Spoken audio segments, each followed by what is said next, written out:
Hello, Jackie. Hi, pal. Ladies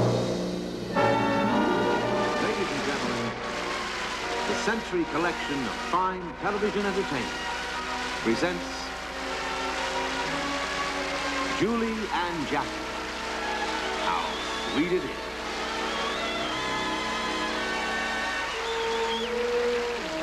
Tonight's special program is being brought to you by the thousands of men and women who make Century Insurance what it is. A big insurance company that doesn't act like a big insurance company. Best of show business was in music hall. Mine was the old Halsey Theater in Brooklyn. It's gone now, but they used to have an amateur night every Friday. And the winner got a gold watch. Well, I'll bet you won. Almost. I came in second. The winner was a performing mule. You're joking? I wish I was. Huh. I wonder what the mule did with the watch. I was supposed to do 5 minutes. I did 20. They had to take me off with a hook. Well, nothing nearly as traumatic as that ever happened to me. Actually, when I first began, I literally had to be thrown onto the stage. Take it from me, Julie. It's a lot better than being thrown off the stage. I think it would have come as quite a welcome relief to me. I was only 12 years old, you see, and to me, stepping in front of an audience was tantamount to stepping into the mouth of some fire-breathing dragon. You know what I mean? I did until you used that word tantamount. It's a good thing you didn't start in burlesque. That's where I got my professional baptism. Walking out on that stage was, well, it was tantamount to to solitary confinement. Oh, the old silent treatment, huh? Worse. There was practically no audience, just a handful of characters, patrons of the exotic art of dancing. And they came in every afternoon to gape at the girls and heckle me. Well, I can't imagine anything worse than that. I can, my act. With that material, I'm surprised they didn't come up and get me. There was a 6-piece orchestra in the pit. Oh. They were tone deaf. And they'd play me on with some hokey music, and I'd come running out in a suit about 9 times too large for me. Oh, Jackie. Wow.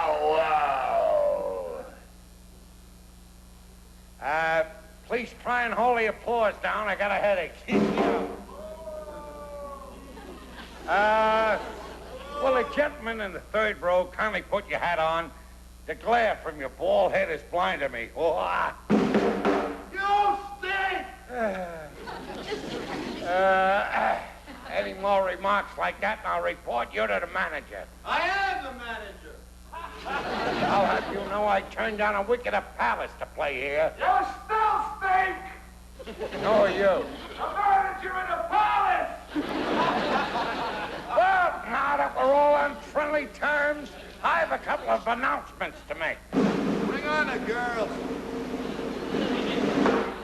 Before the show starts, if somebody who lost a wallet with a $10 bill in it will go to the back of the theater and form a single file, it'll be returned. It'll be returned to him. You stink. Who are you? Your father.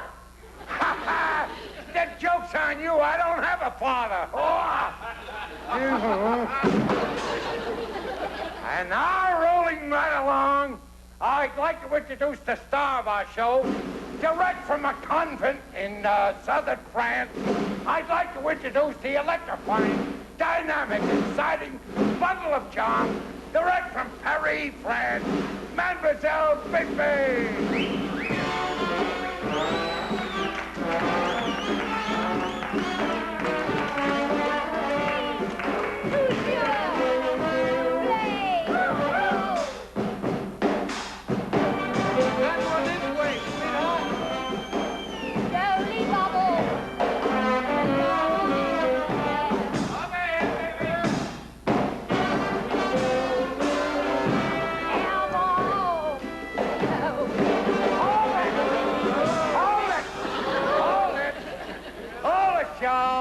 Just got a telegram from Mr. Flo Ziegfeld. He was in here last night. I'll bet he wants to sign us for the Follies.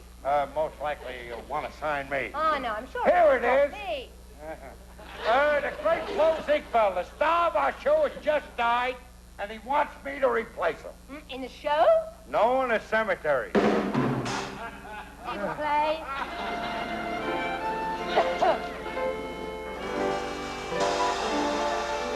Here I am, praying, broken and saying, give me the son again. Carry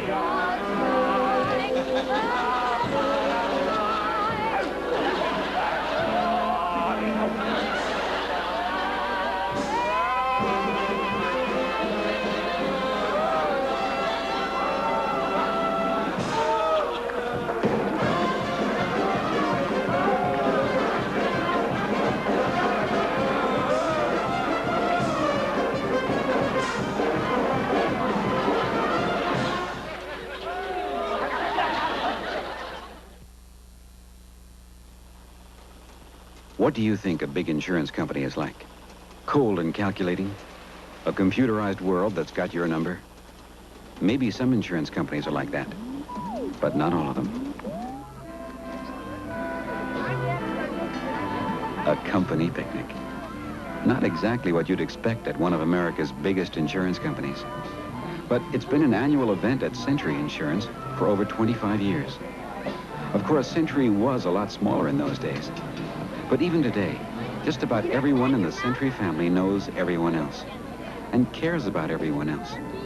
That's probably why our policyholders get such good service, because we still think of every customer as a neighbor and a friend, not just a name on a computer card. I say, we're not knocking computers. We've got plenty of them. But at Century, it's people who make the difference. It's someone like Jackie Fletcher who helps you settle your claim faster. It's Ed Kale, who reminds you when it's time to renew your homeowner's policy. It's Mary Dalkey, who makes sure we don't send you a bill for something you've already paid. Well, sure, we've got computers, but people, friendly, helpful people, are still running Century. We're the kind of company where the chairman of the board calls just about everyone by his first name, and where every employee has that wonderful way of working hard to make things better for all of Century's customers. Century Insurance. We're a big company, but our people don't act that way. A big insurance company doesn't have to act like a big insurance company. That's Century's policy.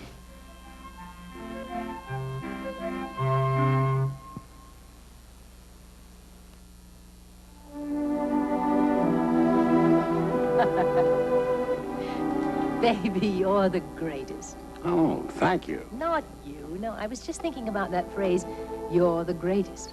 Oh, Ralph Cramden's famous last words. Yeah, you may be kidding, but for a lot of married couples, those three little words may have replaced I love you in their vocabulary. They were very sincere and very succinct. Succinct. First tantamount, now succinct. How'd you like to go to the moon?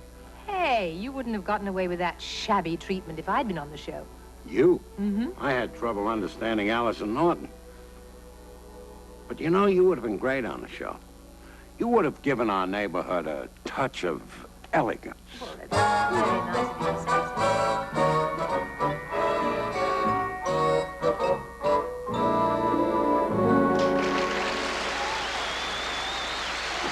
Alice, I'm home. Hurry up with the eats. I'm going bowling with Norton. Alice! Never home when you need her. Must be a snack.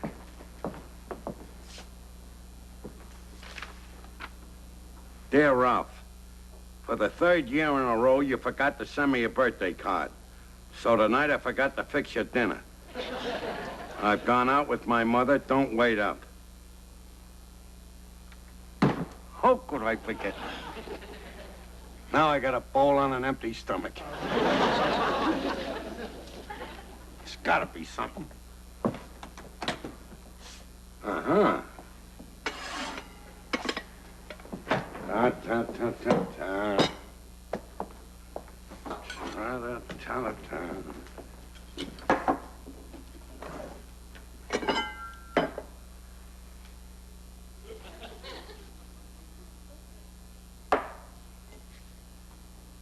P.S.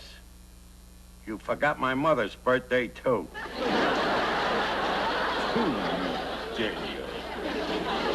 You'll eat those words, Alice. Come in. What do you say?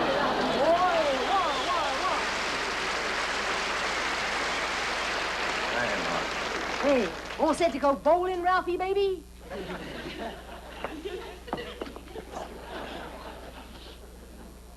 Will you stop that? Hey, what you eating, Ralph? Hey, not bad. Just needs a little salt. Oh, stop that. Hey, where's Alice? She went out with her mother. She's mad at me because I forgot to send her a birthday card. That's the trouble with women. You forget their birthday once a year, and right away they get sore. What am I gonna do, Norton? Well, why don't you tell her you sent her a card, but it got lost in the mail? That's dishonest. Besides, I told her that last year. Hey, I got it, Ralph. Why don't you write her a nice, intimate poem? Women like that. Hey, that's not a bad idea. Get some paper and a pencil.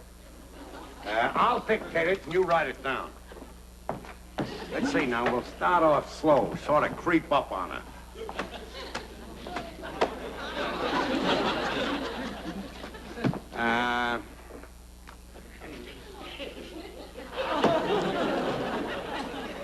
Will you stop that? Just write it down. I got it. My dearest, darling, sweetheart, loving wife, Alice. Roses are red, violets are blue. I'm sorry I forgot your birthday, but I'll make it up. I'll make it up. Hey, I got it, Ralph. What? My dearest, darling, sweetest Alice, roses are red, violets are blue. I'm sorry I forgot your birthday, but I'll make it up. I'll forget next year's, too.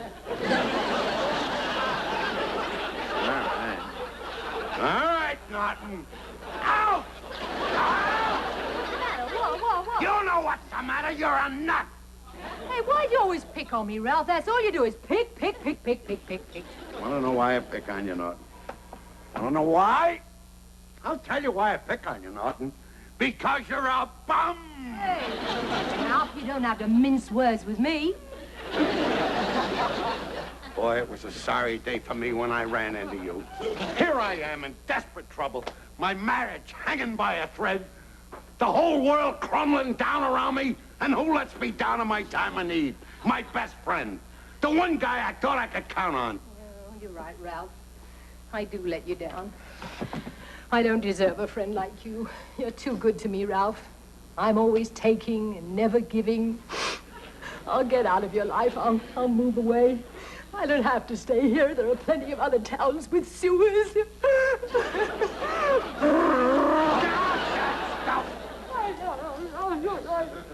I'm everything you said I was.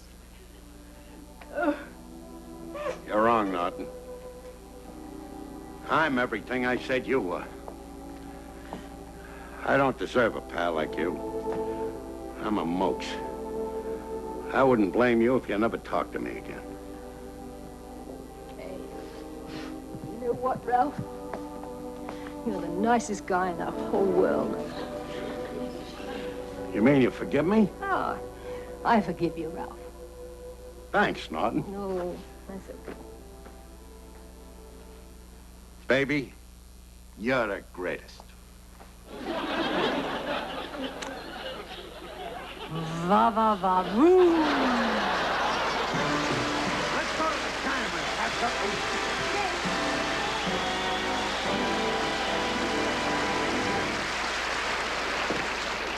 Oh, you shoot a great stick, Minnesota.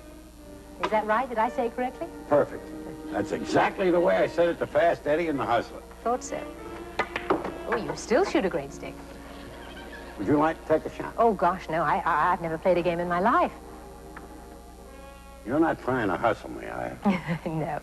Excuse me. Oh, sorry. How long have you been playing? Oh, ever since I was a kid. I used to hang out in pool rooms. Of course, in those days, they called them billiard academies. Pardon me?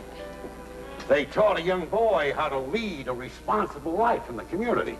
Taught him how to drink beer, how to smoke, how to take his friends to the cleaners.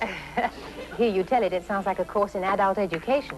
I highly recommend it. Oh, really? Of course, there are some people who might disagree. Oh, one or two at least. Watch this.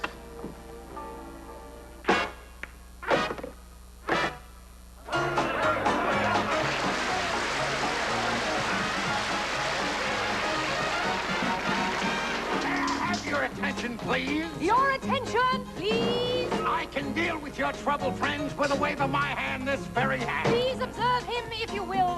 He's Professor Harold Hill, and I'm his assistant. And we're here to organize River City Boys Band. Yes, you got trouble, my friends. Right here, I say trouble right here in River City. Why, sure, I'm a billiard player, certainly mighty proud to say it. I consider that the hours I spend with the cue in my hand are golden. help you cultivate horse sense and a cool head and a keen eye. Did you ever take and try to give an ironclad leave to yourself from a three-rail billiard shot?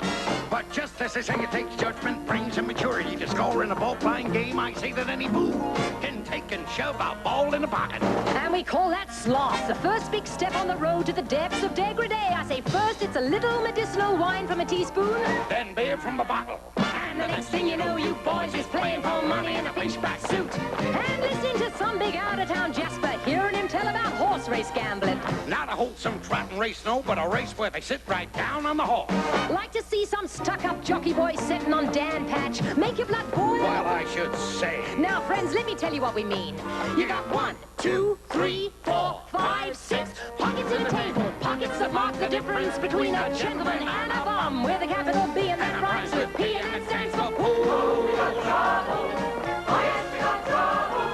We surely got trouble right here. Now, I know all you folks have the right kind of parents. I'm going to be perfectly frank. Would they like to know what kind of conversation goes on while you're loafing around the hall? You'll be trying out people. Trying out cubebs. Trying out tail-o-me's like cigarette pins.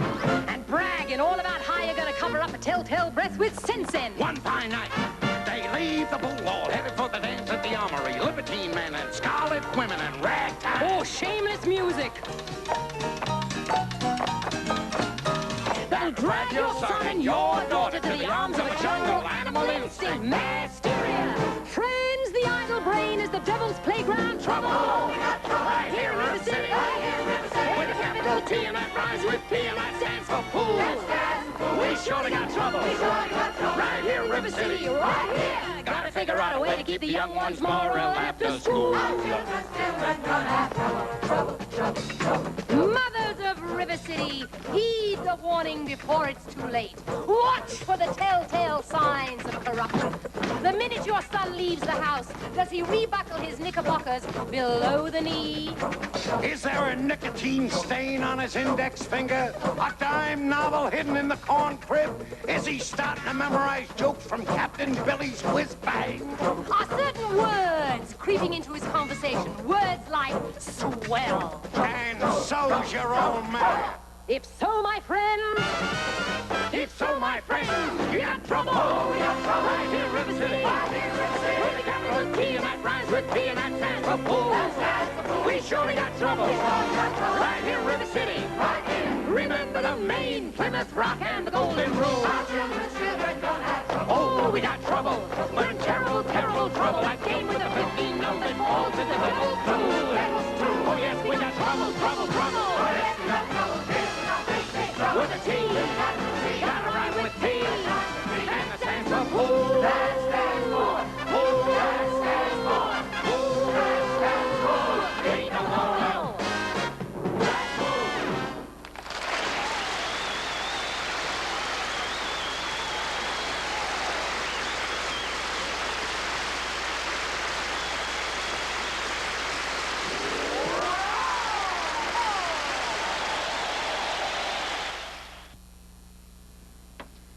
Oh, 286? Nancy, are you sure that number is 86 and not 68? Okay, I'll take care of it. Bye. Well, there goes my ride home tonight. My own fault. Good night, Betty. Have a nice weekend. I had to go and put the wrong Century policy number on this poor man's file. If I don't fix it now, his file will get so confused. I mean, mistakes can happen in any business, but people seem to think that big insurance companies specialize in keeping them confused. Well, we don't want this man to think that Century's like that. Of course, he really wouldn't blame Century. He'd probably blame the computer, and he'd never know that I was the one who made the mistake. But I'd know.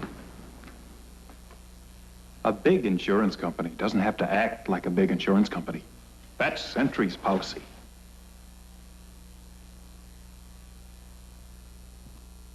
You know, he's a guy that's in trouble that everybody can laugh at. I guess we're relieved it's happening to him and not to us, huh? Well, that's what the poor soul's all about.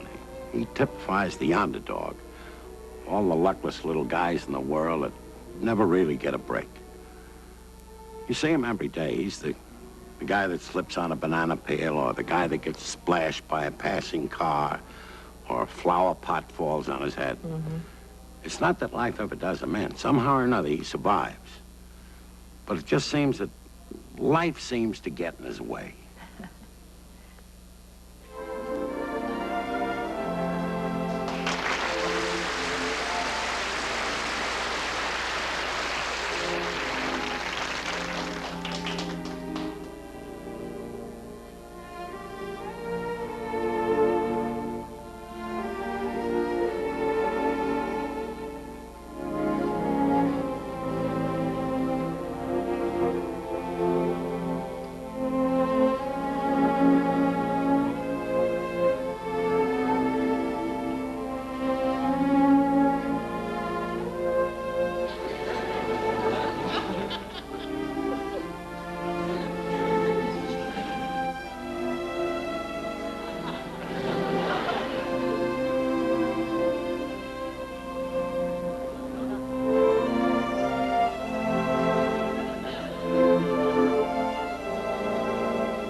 You gotta have heart. All you really need is heart. When the odds are saying you'll never win, that's when the grin should start.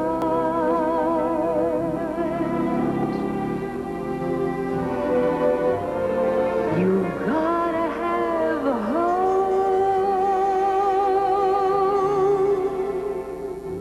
Mustn't sit around and mope.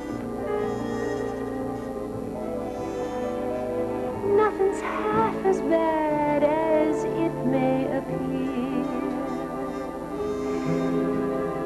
Wait till next year and hope.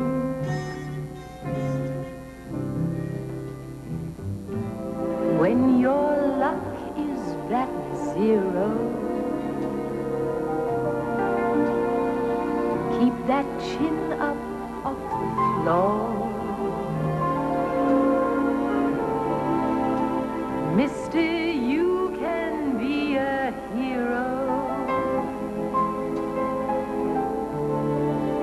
You can open any door, there's nothing to it. But to do it, you've gotta have a heart.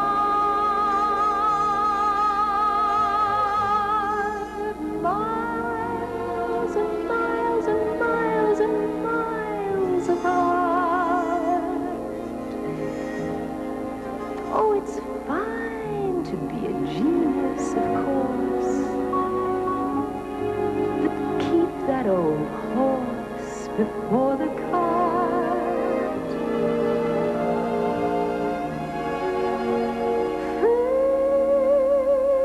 First you got to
Oh, you're a good one. How do you like London, Reggie? I love it. There's a pub on every corner. What about the rest of the city? I wouldn't know. I've only seen the corners.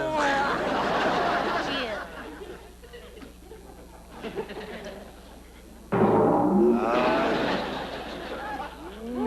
That's good food. Mad dogs and Englishmen go out in the midday sun. The Japanese don't care to them. The Chinese wouldn't dare to. Hindus and Argentines sleep firmly from 12 to 1. But Englishmen detest the theater.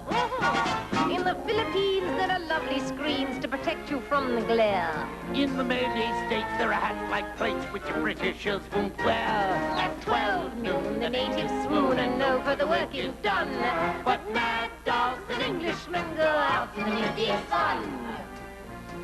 Tell me, old boy, Since you've been in London, have you been able to figure out the difference between dollars and cents and pounds and pence? Oh, I figured it out the first day. Oh, goody. Yes, I lost 5 pounds and my pence fell down.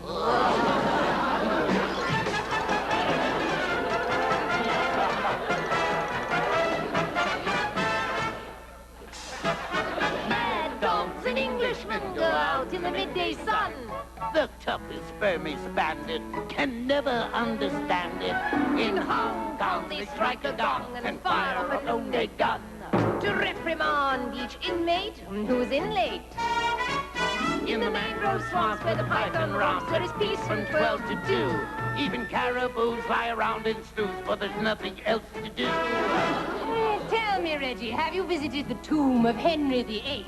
Who was that young boy? Oh, he was the infamous King of England. He had 6 wives, and he ate excessively, and he drank excessively, and he chased women excessively. What makes you so sure he's dead?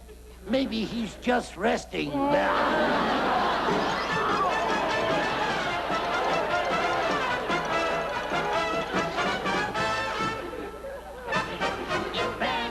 At 12 o'clock they foam at the mouth and run. But mad dogs and Englishmen go out in the midday. Out in the midday. Out in the midday. Out in the midday. Out in the midday.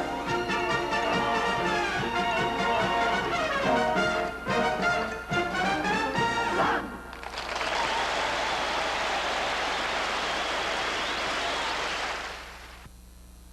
You know what I get a kick out of?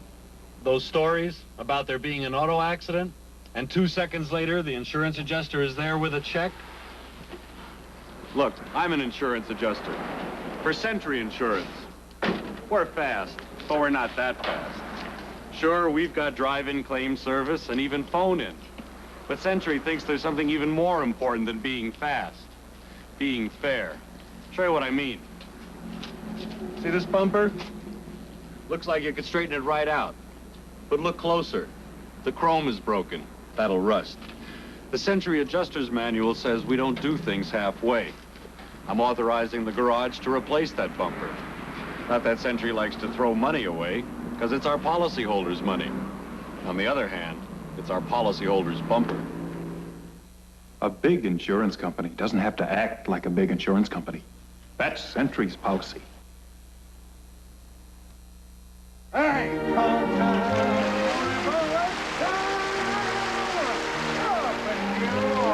Hi, Mr. Dunny. Come on in, pal. What you have? Same thing? Coming up.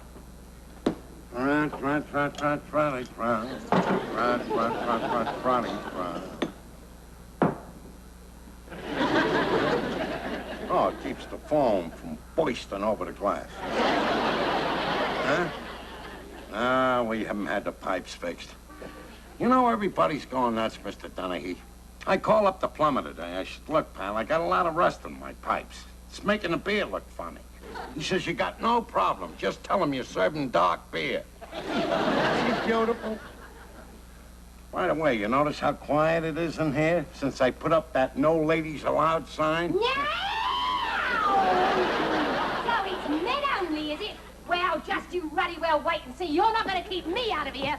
Here. Who the hell do you think you are trying to keep me out of here? I know my rights. The law says a woman can have a drink in any old dump she wants, and this here's the old dump I want to have me drink in. Look, Liza, this wasn't my idea. They took a vote. It was 18 against you and 1 for you. Oh, really? And who was the one what voted for me? Doesn't make any difference. He's not allowed in here. Blokes ought to be grateful I come in here. If it wasn't for me, you wouldn't have no class in this joint at all. Class? Just because you talk like Cary Grant don't mean you got class. Your chum.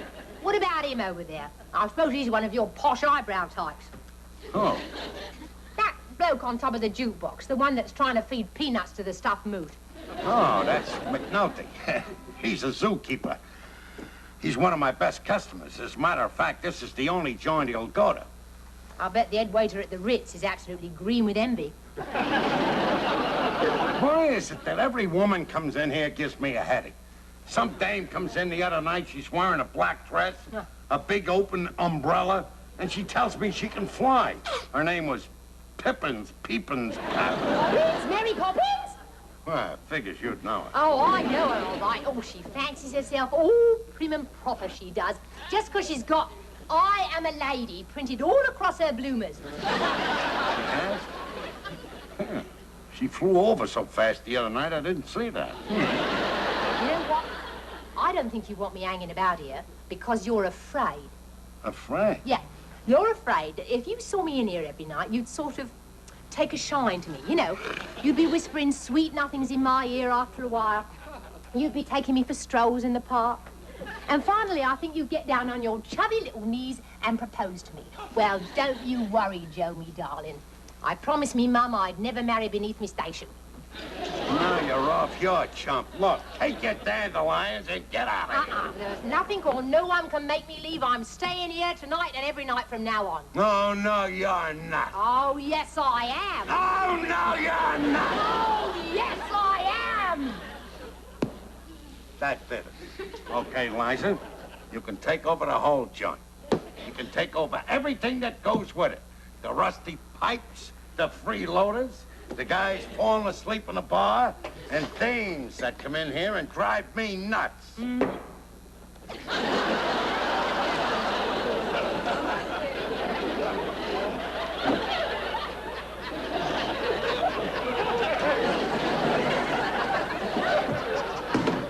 stay out. From now on, it's no men allowed.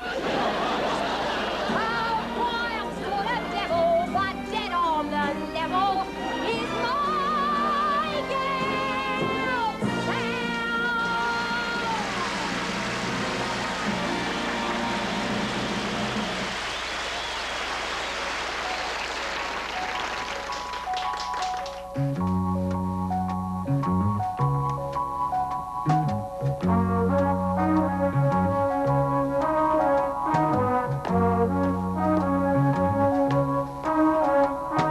Take me along if you love me. Take me along if you love me. Take me along with I love you, baby dear, and you know I always will. my heart will ride high and glorious far above the throng if you will take me along with you. Take me along if you love me. Take me along if you love me. Take me along with I love you, little beauty, but the Navy is my duty. My lips will sing something jubilant, sweet and clear and strong. If you will take me along with you.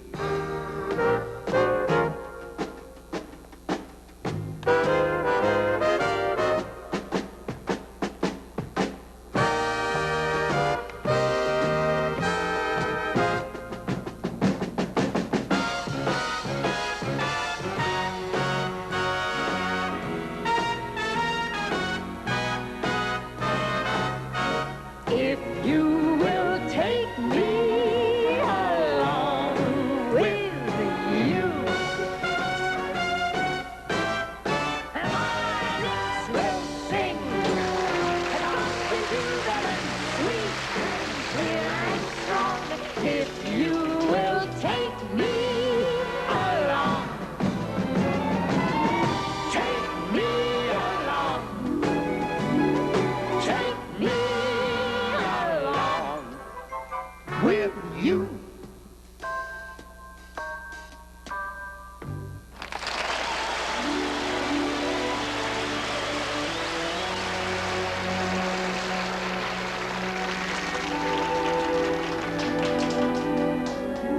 Listen, baby, to my plea. Won't you come dancing with me? Be my baby and say yes, or else I'm done for, I guess. To dance with you is thrilling to my poor ego. So baby, say you're willing to shake a leg. Oh, won't you Charleston with me? Won't you Charleston with me? And while the band is playing that ho-ho-yo-do, around we will go. Together we'll show them how that Charleston is done. We'll surprise everyone. Just think what heaven it's gonna be if you will Charleston, Charleston with me.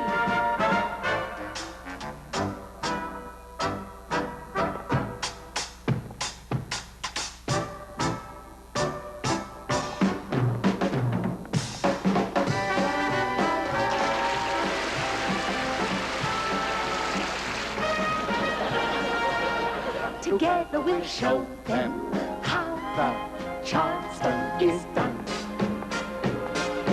We'll surprise everyone. Just think what heaven it's gonna be. My lips will sing something jubilant, sweet and clear and strong. If you will take me along, take me along, take me along with you.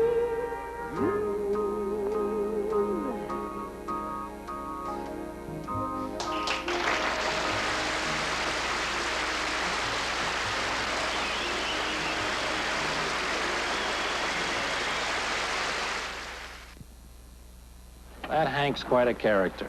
He's been a policyholder with us at Century for years. Of course, his company wasn't like this back when Century first insured it. Look, here's the original plant. A little two-man operation. Well, the business grew, and Hank added 2 new plants, and Century made sure that his insurance program kept up to date. Made to order, you know. People like to stay with an insurance company if you treat them right. So while Hank's business was growing, Century was growing too. In fact, I remember one day Hank says to me, "Andy, I like a small insurance company like Century. Really takes care of me. Good rates, claim service." And I said, "Hank, Century's not a small company. We're a giant today." And old Hank says, "I don't mind you being a giant. Just don't you ever start acting like one." A big insurance company doesn't have to act like a big insurance company. That's Century's policy. Oh, well, what about the old one? We'll be in touch with your agent. I remember when I first started, I must have heard that line 1,000,000 times. And I knew they were lying because I didn't have an agent. I guess everybody dreads auditions. It's all right when you're a kid. You heal fast. It's those guys that have been around for a while. They still have to get up there and audition every time they're looking for a role. They're the ones I feel for. Yeah, well, you're not alone. Just to have to hear those words again and again. Don't call us. We'll call you. Next. Next. This is the last one. Yeah, John Dennis. The John Dennis. I know, but his agent asked us to look at him anyway. It'll only take a moment. Okay. Mr. Dennis? Well, that's a cue if I've ever heard one. Mr. Dennis, this is our producer.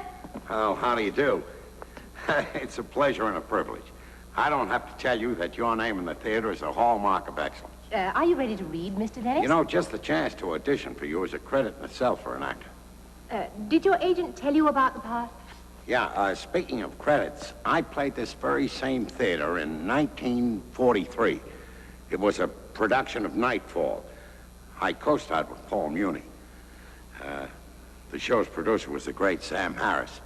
He gave me my first break. Would you... I shared top billing with Muni, above the title. Would you like to turn to page Then in 11? 1953, I played 268 performances as Buddy in the dark hours. That was at the old Mark Hellinger Theater. I remember on opening night, I came down with a touch of laryngitis. And in those days, there were no microphones. You know, you really had to project to get your voice across. Recently? Well, one thing and another. Summer stock, dinner theaters, a couple of industrial shows. Broadway? Well, you know how it is. I've been waiting for something worthwhile to come along. Something for, you know, an actor of my caliber. I just don't know where all the playwrights are. You know, the Kaufmans, O'Neills. Should we take it from your entrance, Mr. Dennis? Here. Oh, yes. I guess we better. You know how we actors are once we get talking. Yes. Now, do you Now, what is my motivation in this? Well, why don't I just read the stage directions? Thank you. Enter Mossy. That's you, carrying a large carton of groceries. He is the neighborhood grocer and friend of the Davis family. I'll read Mrs. Davis' side of the dialogue. Are you ready? Yep. Okay. Now, Marcy, when are you going to learn to knock before you enter? You're a friend of the family, not my husband. What's the matter? Haven't I seen you in your robe and pajamas for the past 20 years? Oh, don't remind me. Just put the groceries down. How's Richie? How should he be, getting his head knocked in every night at that gymnasium? Well, don't worry about Richie, Mrs. Davies. He's going to be a fine boxer one day. He's got a natural gift. You're not his mother. If you want something to worry about the guy that climbs into the ring with Richie. I don't want to hear about it, Mossy. It's the encouragement of sportsmen like you and his father that got him into prize fighting. Now, fine sport, beating strange boys' senses. Have a cup of coffee, Mossy. No, thanks. I gotta get back to the store. And by the way, Mrs. Davis, tell Charlie the whole neighborhood is rooting for him. Would you like to hear it again, sir? Don't worry about Richie. Oh, thank you very, very much, Mr. Dennis. Well, shall we read the next scene? Oh, there isn't any next scene. You mean that's it? Didn't your agent tell you about the part? Well, he said it wasn't the lead, but I thought it would be at least a principal role. I'm sorry. Don't get me wrong. You know what they say. There are no small parts, just small actors. Sometimes a minor role and a great performance can catch the critic's eye. I'll take it. Yes, well, we do have some other people to see. Oh, of course. Yes, we'll be in touch with your agent. Thank you so much, Mr. Dennis. Anytime. Thank you. Goodbye. Oh, Mr. Dennis, you forgot your hat. Thank you. Thank you. Bye-bye. Excuse me. I don't want to take up any more of your valuable time. I know you're a busy man.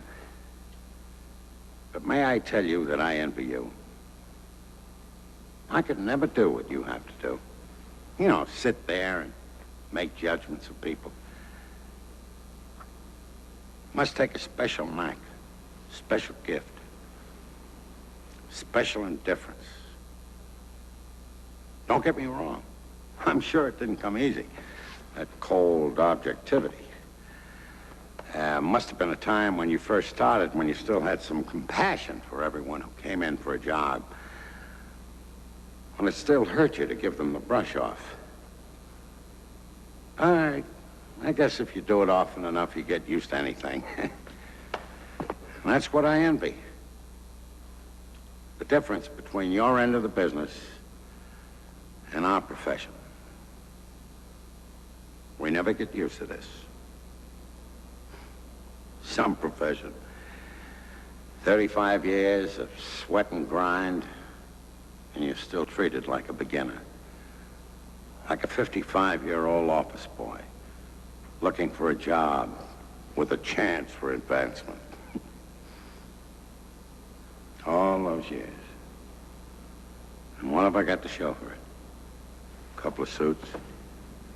I couldn't even get this one pressed.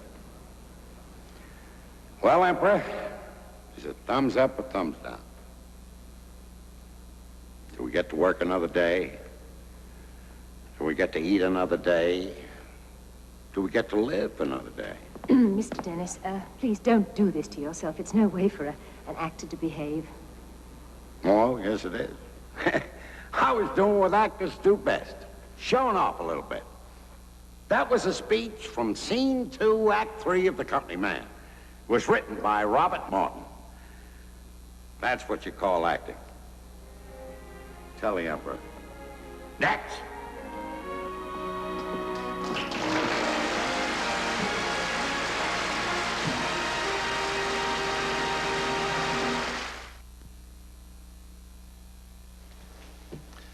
Most of you can't own a home, drive a car, or even get sick without doing business with the insurance industry. I'm John Jonas, chairman of Century Insurance. Because insurance is so involved in your life, Century asked the Wharton School of the University of Pennsylvania and pollster Lou Harris to conduct a completely independent survey to find out what you want from your insurance company. You want prompt claim settlement, more attention to your problems, a policy that's easier to understand, yearly review of your insurance. Fair enough. At Century, we listened. We're already doing many of the things you want, and I've assigned a task force to find new ways to do even more for you. Because if it's true that you can't exist today without insurance, it's just as true that we can't exist without you.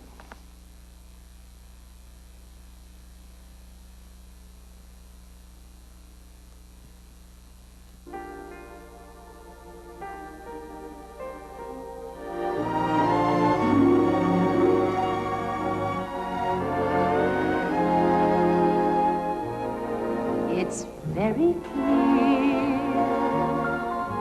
our love is here to stay.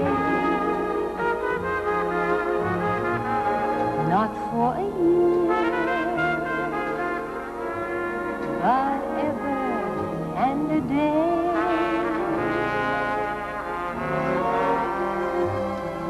The radio, the telephone,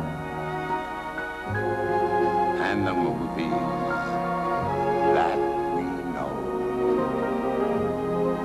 may just be passing fancies and may go. But oh, my dear, our love is here to stay.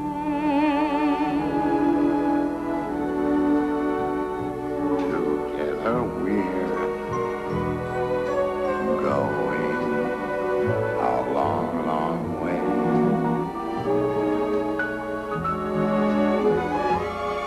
In time, the Rockies may crumble.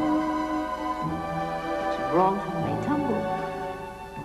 They're only made of clay. But Our love is here to stay. Good night, Jackie. Good night, pal. Tonight's special program has been brought to you by the thousands of men and women who make Century Insurance what it is. A big insurance company that doesn't act like a big insurance company. Lee Merriweather is one of the celebrity guests all this week on $10,000 Pyramid. Tune in tomorrow morning at 11:30. ABC Sports brings you exclusive coverage of the super race of the year, the Indianapolis 500, Sunday night at 8:30 here on ABC.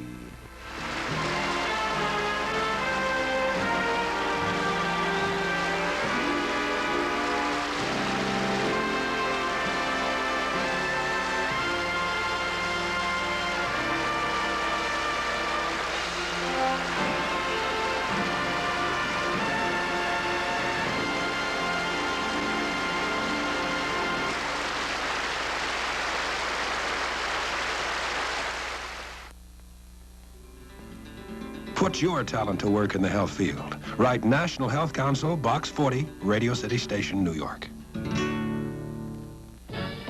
Wide World Special. Alan Fun taps a quarter century of fun on candid camera. A 25th anniversary salute. Tonight on ABC.